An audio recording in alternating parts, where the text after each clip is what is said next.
Hello dear students, this is your teacher Ujjwal Khan. आज हम लोग क्लास 9th का फिजिक्स स्टार्ट करने जा रहे हैं और इसमें सबसे फर्स्ट चैप्टर पढ़ेंगे अभी हम लोग मोशन। देखिए, मोशन को डिफाइन करने से पहले हम लोग डिफाइन करेंगे काइनेमैटिक्स। फिजिक्स का ढेर सारा ब्रांच है, मैकेनिक्स है, ऑप्टिक्स है, थर्मोडायनेमिक्स है ना। तो फिजिक्स का जो मैकेनिक्स जो पार्ट है, मैकेनिक्स का ही एक पार्ट होता है काइनेमैटिक्स, जिसमें हम लोग किसी भी पार्टिकल का या किसी भी बॉडी का मोशन के बारे में स्टडी करते हैं, लेकिन मोशन की कॉज क्या है उसका स्टडी हम लोग काइनेमैटिक्स में नहीं करते हैं।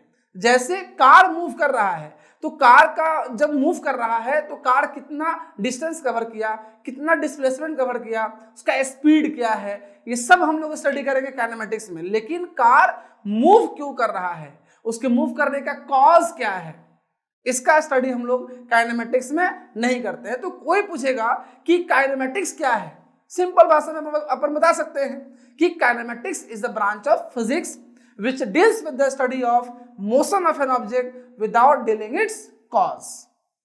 काइनेमैटिक्स को डिफाइन करने के बाद अब हम लोग डिफाइन करेंगे रेफरेंस फ्रेम।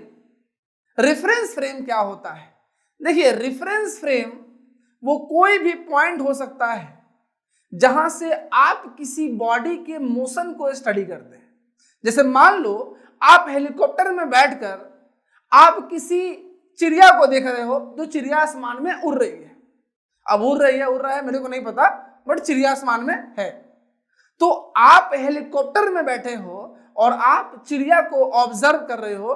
हेलीकॉप्टर हो जाएगा रेफरेंस फ्रेम, आप हो जाइएगा ऑब्जर्वर, क्योंकि आप ऑब्जर्व कर रहे हो चिड़िया के मोशन को, और चिड़िया हो जाएगा ऑब्जेक्ट। तो बेसिकली हमें काइनेमैटिक्स को डील करने में ये तीन बात हमें हमेशा याद होना चाहिए, समझ में आना चाहिए कि रेफरेंस फ्रेम क्या है, ऑब्जर्वर क्या है और ऑब्जेक्ट क्या है।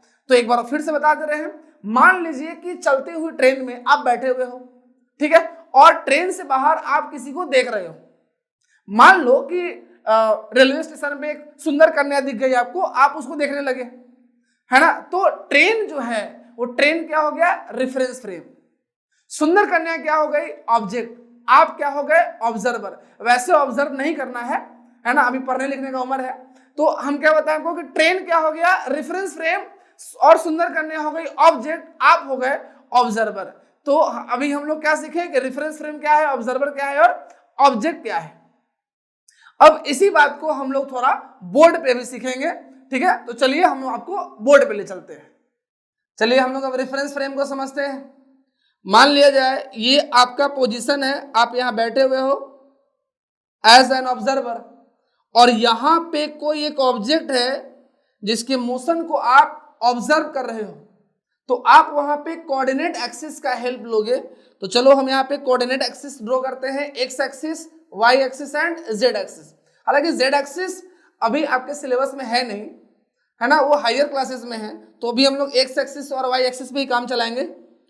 चलिए, ये रहा आपका एक्स एक्सिस और ये रहा वर्टिकल जो है, ये रहा आपका वाई एक्सिस। अब आप जिस ऑब्जेक्ट को देख रहे हो, मान लो उसका पॉइंट P है और आप जहां बैठे हो उसको हम लोग O मार्क कर देते हैं, ओरिजिन, है ना, आप ओरिजिन पे बैठे हो। तो ओरिजिन से आप P पॉइंट को देख रहे हो, वहां पे एक लाइन ड्रॉ कर लेते हैं, और याद रहे इस लाइन को हम लोग बोलते हैं पोजीशन वेक्टर, है ना। पोजीशन वेक्टर क्लास 9th में नहीं है, लेकिन बता दें इसको बोलते हैं हम पोजीशन वेक्टर। और ये बोलते हैं कि अगर ये पोजीशन चेंज किया, जैसे ये पॉइंट जो P है वहां पे है, मान लो वही ऑब्जेक्ट अभी नीचे आ जाए, अभी जब नीचे आएगा तो उसका P पॉइंट नीचे आ जाएगा।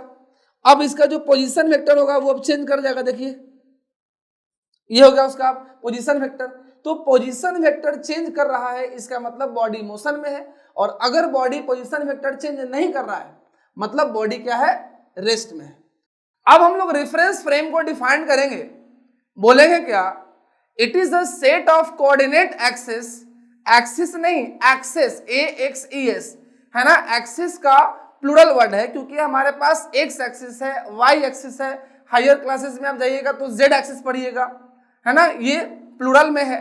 तो बोलेंगे क्या कि it is a set of coordinate axis with an observer sitting at its origin to observe an object या to observe the motion of an object.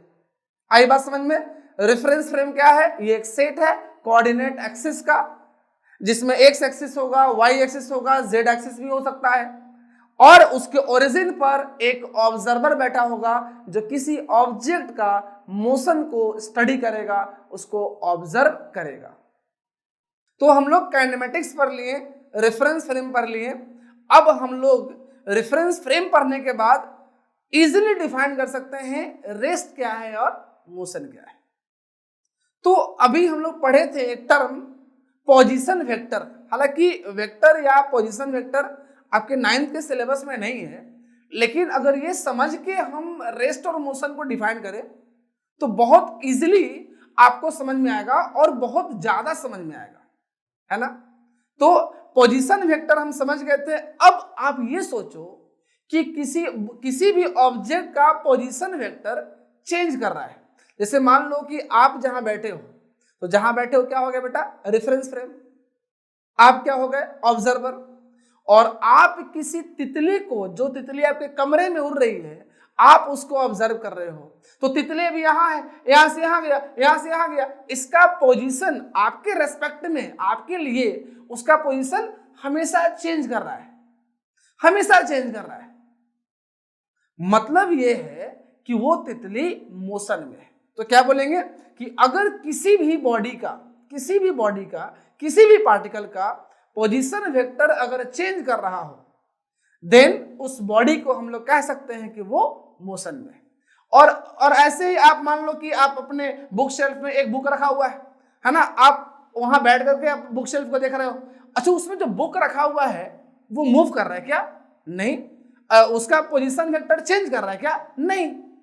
हम बैठ करके बुक शेल्फ को देख रहे हैं, है ना, उसमें जो बुक है वो बुक वही दिख रहा है मेरे को, तो उसका पोजीशन वेक्टर चेंज नहीं कर रहा है। और इसका मतलब है कि पोजीशन वेक्टर चेंज नहीं कर रहा है, मतलब वो रेस्ट में है। तो आप इस बात को याद रखिएगा, रेस्ट और मोशन का मतलब क्या है। तो रेस्ट का मतलब है कि किसी बॉडी, कोई भी बॉडी अगर अपना पोजीशन वेक्टर को, है ना, अपना पोजीशन वेक्टर को चेंज नहीं करे तो हम उसको रेस्ट में बोलेंगे। और अगर कोई भी बॉडी अपना पोजीशन वेक्टर को समय के साथ चेंज करे तो हम लोग क्या बोलेंगे उसको कि वो मोशन में है। तो रेस्ट को डिफाइन करेंगे हम लोग, a body is said to be in rest if it does not change its position with respect to time, with the passage of time with respect to an observer. Again I am repeating, an object is said to be in rest if it does not change its position with the passage of time with respect to an observer. और motion का जो definition होगा ठीक इसका उल्टा होगा। A body is said to be in motion if it changes its position with the passage of time with respect to an observer. तो rest और मोशन को हम लोग डिफाइन कर लिए। अच्छा, अब थोड़ा सा एक और बात समझिएगा कि रेस्ट और मोशन ये दोनों एब्सोल्यूट वर्ड है या रिलेटिव वर्ड है। बहुत इंपॉर्टेंट ये पॉइंट्स है कि रेस्ट और मोशन एब्सोल्यूट वर्ड है या रिलेटिव वर्ड है। एब्सोल्यूट वर्ड का मतलब होता है जो सबके लिए सेम है ना। जैसे कोई बॉडी अभी मोशन में है तो जो देखे, जो बोले, सब बोले कि हाँ ये मोशन में है, मोशन में, सबके लिए मोशन में है। या कोई बॉडी अगर रेस्ट में है तो वो सबके लिए रेस्ट में हो। ऐसे वर्ड को हम लोग एब्सोल्यूट बोलते हैं। लेकिन अगर मान लिया जाए कोई बॉडी किसी के लिए रेस्ट में है, किसी के लिए मोशन में है, तो हम बोलेंगे कि रेस्ट और मोशन क्या है? रिलेटिव वर्ड है जो पर्सन टू पर्सन या ऑब्जर्वर टू ऑब्जर्वर चेंज कर रहा है। फॉर एग्जाम्पल, अगर ट्रेन में आप बैठे हो और आप ट्रेन से बाहर किसी पेड़ पौधे को आप देख रहे हो, तो आप सोचो तो आपको पेड़ पौधा कैसा दिखेगा? रेस्ट में या मोशन में? बोलेंगे मोशन में। सर लगता है ट्रेन आगे जा रहा है तो पेड़ पौधा फटाफट पीछे भाग रहा है, पीछे भाग रहा है, ऐसा हमें दिखता है वो। मतलब वो पेड़ आपको मोशन करता दिख रहा है। लेकिन अगर वही कोई धरती पे खड़ा हो, कोई ग्राउंड पे खड़ा हो या कोई प्लेटफॉर्म पे खड़ा हो, और वो खड़ा होकर उस पेड़ को देख रहा है ऐसे, तो वो क्या ऑब्जर्व करेगा? वो ऑब्जर्व करेगा कि पेड़ पौधा रुका हुआ है, वही का वही है, उसका पोजीशन चेंज नहीं कर रहा है। मतलब वही पेड़ ट्रेन में बैठे हुए व्यक्ति के लिए, ऑब्जर्वर के लिए मोशन में है, लेकिन वही पेड़ अगर कोई ग्राउंड में बैठकर उसको ऑब्जर्व कर रहा है, उसके लिए वो रेस्ट में है। अच्छा, इसका मतलब रेस्ट और motion both are relative word है ना, ये एब्सोल्यूट वर्ड नहीं है, ये तो पर्सन टू पर्सन चेंज कर गया, ऑब्जर्वर टू ऑब्जर्वर चेंज कर गया, है ना। तो ये एक बहुत ही इंपॉर्टेंट मार्केबल पॉइंट है, याद रखने वाली बात है कि rest and motion both are relative word, not an absolute word.